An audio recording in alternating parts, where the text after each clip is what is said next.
चिड़िया आपस में बातचीत कर रही थीं।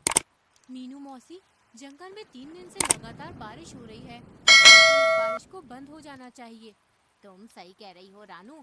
लगातार हो रही बारिश से सभी बहुत ज्यादा परेशान हैं और चिंतित भी। मैं जरा जंगल का एक चक्कर लगा कर आती हूँ। इतना बोलकर रानू चिड़िया बारिश के बीच उड़ने लगी। रानू चिड़िया उड़ते हुए कुछ ही दूर गई थी कि तभी उसकी नजर एक बकरी के बच्चे पर पड़ी, जो कि बारिश में भीगता हुआ कांप रहा था। अरे ये बकरी का बच्चा तो ठंड में कांप रहा है। लगता है ये अपने घर का रास्ता भूल गया है। रानू चिड़िया ने इतना कहा ही था कि तभी रानू चिड़िया की नजर उस बकरी के बच्चे से थोड़ी दूर खड़े हुए एक पेड़ के पास एक भेड़िए पर पड़ी। ये भेड़िया तो हमारे जंगल का मालूम नहीं होता। ये तो किसी दूसरे जंगल का लगता है। रानू चिड़िया उड़ते हुए भेड़िए के पास पहुंच गई। कौन हो तुम? मैं अपने जंगल के सभी प्राणियों को जानती हूँ। तुम तो इस जंगल के नहीं लगते। तुम सही कह रही हो। मैं इस जंगल का नहीं हूँ। मैं इस जंगल से गुजर रहा था कि तभी बारिश शुरू हो गई। बारिश से बचने के लिए मैं इस जंगल में रुक गया। जब बारिश बंद हो जाएगी तो मैं चला जाऊंगा। ठीक है। इतना बोलकर रानू चिड़िया उस बकरी के बच्चे के पास जाकर बोली। तुम यहाँ पर क्या कर रहे हो? तुम्हारी माँ कहाँ है और तुम्हारा नाम क्या है? मेरा नाम गोलू है। मैं बारिश में खेल रहा था, मगर खेलते खेलते बहुत दूर निकल आया और घर का रास्ता भूल गया। इतना बोलकर गोलू रोने लगा। तुम चिंता मत करो, मैं तुम्हें तुम्हारे घर ले जाऊंगी।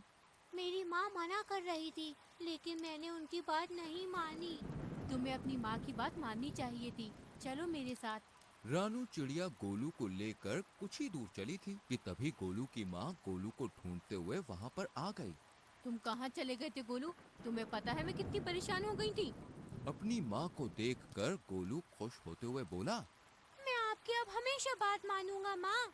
रानू चिड़िया गोलू की ओर देखकर बोली। अब तुम अपनी माँ के साथ घर चले जाओ और जब तक बारिश बंद नहीं हो जाती तब तक बाहर खेलने मत आना। गोलू अपनी माँ के साथ चला गया और रानू चिड़िया उड़ते हुए मीनू मौसी के पास जाकर सारी घटना बताने लगी। रानू चिड़िया की बात सुनकर मीनू मौसी बहुत गहरी सोच में डूब गई। मीनू मौसी, आप इतनी गहरी सोच में क्यों डूब गईं? कहीं वो भेड़िया उस मासूम बकरी के बच्चे को नुकसान पहुंचाने की तो नहीं सोच रहा था ना? अरे नहीं मीनू मौसी, वो भेड़िया तो खुद डरा सहमा पेड़ के नीचे खड़ा हुआ था। बारिश बंद होने के बाद वो चला जाएगा। अगले दिन बारिश थम गई। रानू चिड़िया धूप का आनंद ले रही थी कि तभी मोनू चिड़िया वहां पर आकर रानू चिड़िया से बोली। अरे रानू, तुम यहाँ आकर बैठ गई हो और वहाँ पर बेचारी एक बकरी फूट फूट कर रो रही है। कौन सी बकरी फूट फूट कर रो रही है? मुझे नहीं पता। वह बेचारी अपने बच्चे को ढूंढती फिर रही है। उसका कहना है कि उसका बच्चा कल रात से घर से लापता है। चलो मेरे साथ। रानू चिड़िया मोनू चिड़िया के साथ तुरंत वहां पर चली गई। उसने देखा वह बकरी गोलू की माँ थी। रानू चिड़िया उसके पास जाकर बोली। क्या हुआ? तुम रो क्यों रही हो? कल मैं अपने गोलू को घर पर ले गई थी। सुबह जब मेरी आँख खुली तो वो घर से गायब था। मैंने पूरा जंगल छान मारा, मगर वो कहीं नहीं मिला। तुम घबराओ मत, मैं अभी उसे तलाश करती हूँ। रानू चिड़िया गोलू को ढूंढने लगी। तभी उसकी नजर एक पेड़ के नीचे उसी भेड़िए पर जा पड़ी, जो कि आराम से लेटा हुआ था। रानू चिड़िया उस भेड़िए के पास जाकर बोली। क्या तुमने एक बकरी के बच्चे को कहीं देखा है? वही बकरी का बच्चा जो कल बारिश में भीग रहा था। मैंने किसी बकरी के बच्चे को नहीं देखा। वैसे तो तुम कह रहे थे कि बारिश होने के बाद तुम यहाँ से चले जाओगे। हाँ हाँ, चला जाऊंगा। तुम तो ऐसे बोल रही हो जैसे कि इस जंगल की राजा हो और यहाँ पर तुम्हारा ही अधिकार चलता है। अरे मेरी जब मर्जी होगी मैं यहाँ से चला जाऊंगा। रानू चिड़िया अपने मन ही मन में बोली। मुझे तो इस भेड़िए पर शक हो रहा है। मुझे जंगल के राजा शेर से इसकी शिकायत करनी होगी। रानू चिड़िया जंगल के राजा शेर के पास चली गई और सारी घटना बताती हुई बोली। मुझे उस भेड़िए पर शक हो रहा है। तभी शेर क्रोधित होकर रानू चिड़िया से बोला। इसका मतलब वो भेड़िया सही बोल रहा था। तुम हमेशा जंगल के प्राणियों के खिलाफ मेरे कान भरती रहती हो। ये आपको क्या हो गया महाराज? तभी रानू चिड़िया ने देखा वो भेड़िया गुफा के दूसरे हिस्से से निकलकर गोलू के साथ वहां पर आकर शेर के सामने खड़ा हो गया है।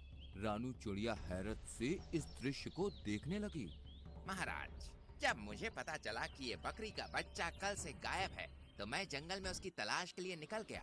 मगर मैं जानता था कि ये रानू चिड़िया मेरे खिलाफ आपके कान जरूर भरने आएगी, इसलिए मैंने आपको पहले ही सब कुछ बता दिया था।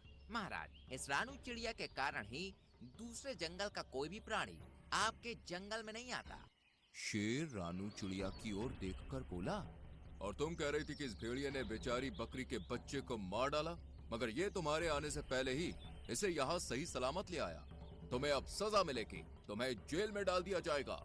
इतना बोलकर शेर ने अपने सिपाहियों को आदेश दे दिया और रानू चिड़िया को एक पिंजरे में बंद कर दिया। शेर भेड़िए की ओर देखकर बोला, तुम्हारी जब तक मर्जी हो तुम यहाँ पर रह सकते हो। भेड़िया खुश होकर वहाँ से चला गया। इधर मोनू चिड़िया इस सारे दृश्य को देख रही थी। वह तुरंत मीनू मौसी के पास पहुँच गई और सारी घटना बताते हुए बोली, कुछ कीजिए मीनू मौसी, जंगल के राजा शेर ने रानू चिड़िया को बंदी बना लिया है।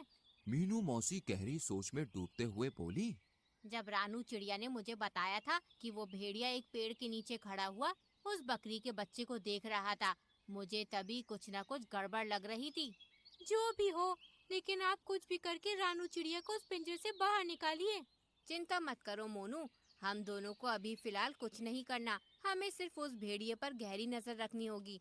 पहले हमें पता चलना चाहिए कि उस भेड़िए के दिमाग में आखिर चल क्या रहा है, आखिर ये कौन सा मकसद लेकर इस जंगल में आया है। मीनू मौसी और मोनू चिड़िया उस दिन से उस भेड़िए पर नजर रखने लगी। वह भेड़िया दिन भर जंगल में घूमता और दूसरे जानवरों का मांस छीनकर खा लेता। जब भी कोई जानवर अपना मांस देने में आनाकानी करता तो वो धौंस दिखाते हुए खुद को जंगल के राजा शेर का दोस्त बताकर डरा देता उन्हें। एक दिन भेड़िया टहलते टहलते गोलू बकरी के घर के नजदीक चला गया। गोलू अपने घर के बाहर खेल रहा था। भेड़िया उसे अजीब सी नजरों से देखने लगा, मगर उसे नहीं पता था कि मीनू मौसी उस पर नजर रख रही है। मीनू मौसी तुरंत ही मोनू चिड़िया की ओर देखकर बोली, जाओ जल्दी से महाराज को बुला लाओ। लेकिन महाराज क्या मेरी बात सुनेंगे? तुम्हें कैसे भी करके महाराज को यहाँ पर लाना है। मुझे इस भेड़िए के इरादे सही नहीं लग रहे और महाराज का यहाँ आना बहुत जरूरी है। मीनू मौसी की बात सुनकर मोनू चिड़िया सीधे उड़ती हुई जंगल के राजा शेर के पास पहुँच गई। यहाँ पर क्यों आई हो मोनू? महाराज, आपको अभी और इसी वक्त मेरे साथ चलना होगा। मुझे अब चिड़ियों पर भरोसा नहीं रहा। सोच लीजिए महाराज, कहीं ऐसा ना हो कि आगे जाकर आपको अपने फैसले पर पछताना पड़े। लेकिन तुम मुझे कहाँ ले जाना चाहती हो? आप मेरे साथ चलिए और आप अपनी आंखों से देख लीजिए कि मैं आपको क्या दिखाना चाहती हूँ। शेर राजा मोनू चिड़िया के साथ सीधा उस जगह पर चला गया। तभी मीनू मौसी शेर राजा के पास आकर बोली, महाराज, उस पेड़ के पीछे छुप जाइए और स्वयं अपनी आंखों से देख लीजिए। मीनू मौसी के कहने पर शेर राजा पेड़ के पीछे छुप गया। भेड़िया गोलू के करीब आकर उसे देखते हुए बोला, आज तुम्हारा मांस खाने का मन कर रहा है मुझे। ये क्या कह रहे हैं आप? पिछली बार जब मैं खो गया था तब आप ही मुझे महाराज के पास ले गए थे और मेरी माँ के पास छोड़कर आए थे। मूर्ख बकरी के बच्चे, वो तो मेरी सिर्फ एक चाल थी। मैं जानता था कि इस जंगल में रानू चिड़िया सबसे ज्यादा तेज दिमाग की है। मैंने उसे फंसाने की योजना बनाई थी। मैं कुछ समझा नहीं। जब तू सो रहा था ना, तब मैं चुपके से तुझे अपने मुंह में दबाकर जंगल के दूसरे हिस्से में छोड़ आया था और फिर खुद ही तुझे जगाकर महाराज के पास छोड़ आया। और जंगल के इस मूर्ख शेर ने रानू चिड़िया को ही दोषी मान लिया। लेकिन अब मुझे कोई खतरा नहीं। अब अगर मैं तुझे खा भी जाऊंगा तो जंगल का राजा शेर कभी विश्वास नहीं करेगा। तुझे खाने के बाद मैं जंगल में अपनी मनमानी शुरू कर दूंगा। इतना बोलकर भेड़िया गोलू बकरी के बच्चे के ऊपर हमला करने वाला था कि तभी शेर दहाड़ता हुआ वहाँ पर आ गया। शेर को दहाड़ता हुआ देखकर भेड़िया पूरी तरह से घबरा गया। अच्छा, तो ये थी तुम्हारी चाल? तुमने जंगल की सबसे ज्यादा समझदार और मेरी विश्वसनीय पक्षी को मेरे ही हाथों बंदी बनवा दिया। मैं तुम्हें जीवित नहीं छोड़ूंगा। इतना बोलकर शेर ने भेड़िए को उसी समय मार दिया और मीनू मौसी की ओर देखकर बोला, मुझे क्षमा कर दो मीनू मौसी, मुझसे गलती हो गई। कोई बात नहीं महाराज, वो भेड़िया बहुत ही ज्यादा चतुर था और उसने अपनी चतुराई